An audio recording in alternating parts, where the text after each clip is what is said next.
Okay, so talking about abs now.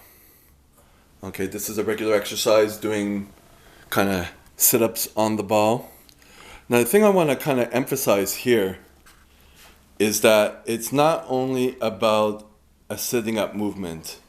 Okay, I want to kind of get into this real deep. So I'm going to use my fingers like I did with the last video. So if you see as he goes up, Richard, his stomach kind of sticks out a bit, and we're not hearing any breathing. We're gonna work with his breathing, and we're gonna work on pulling the abs in, because breathing out forcefully works the TVA, the transverse abdominis, the obliques, the diaphragm, and it sucks the stomach or the abs in. You want to. It's like you're feeling like a cinching of all the muscles, and even the pelvic floor muscles. They all have to work together. So he's getting the breathing going.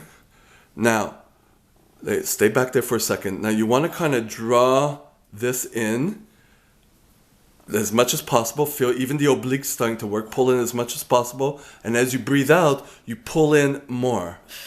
Pull in, pull in, pull in, pull in. That's it. So you got to feel all these muscles working. It's kind of sticking out a bit here. If it sticks out, you kind of know there's a weakness there, that the TVA isn't working as much. So maybe you might want to shorten the movement. Now we can kind of take this movement to the floor. Donc, on va passer au sol. So we have a mat here. Because sometimes you do, like what I like about the ball exercise is that it keeps your pelvis in a tilt. So you're more likely to use the abdominals, but if you find your abdominals stick out, like some people, sometimes you have that line that sticks out that's like your abs are about to rip. You have to get used to pulling in. So, okay, he's going to be here with his legs bent, and so what he's going to do is he's going to put one hand on his abs so he can actually feel it for himself on the whole abdominal. Okay.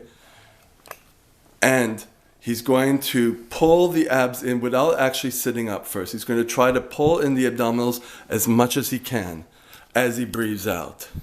So here, it's sticking out a bit, so pull this in more. There, okay, now, okay, remove the hand. Now it's really flat, it's pulled in. As it's pulled in, see, it's all nice and tight here. As it's pulled in, he's going to sit up, pulling it even more. So you see, he doesn't go up as high. That's important because now he's using the abdominal seat there. Okay, he doesn't want to let it stick out as he goes up. So the movement has to be smoother. See, when it gets a little rough like that, you see how it kind of bunches up and sticks out? He has to do it smoother. Pull it in. Okay, he has to go back down. As this goes in, see, that's it. Okay, now it's been staying in. Now the slower he does it,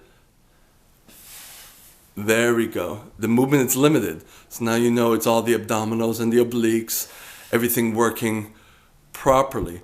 And that's kind of the movement you want to transfer to the ball. So you got to let your ego go down and start working the abdominals properly from the floor. Oh, these people who do the Roman chair and these incline sit-ups and they're sitting up and their stomach sticks out. It doesn't work like that. You have to master the TVA, pulling it in. You see how as he breathes out, it pulls in. It's sticking out a little bit, but it's better than it was. That's it, see? That's how you make sure all the abdominal muscles, all the core musculature works in unison, and that's how you flatten your waist pretty much.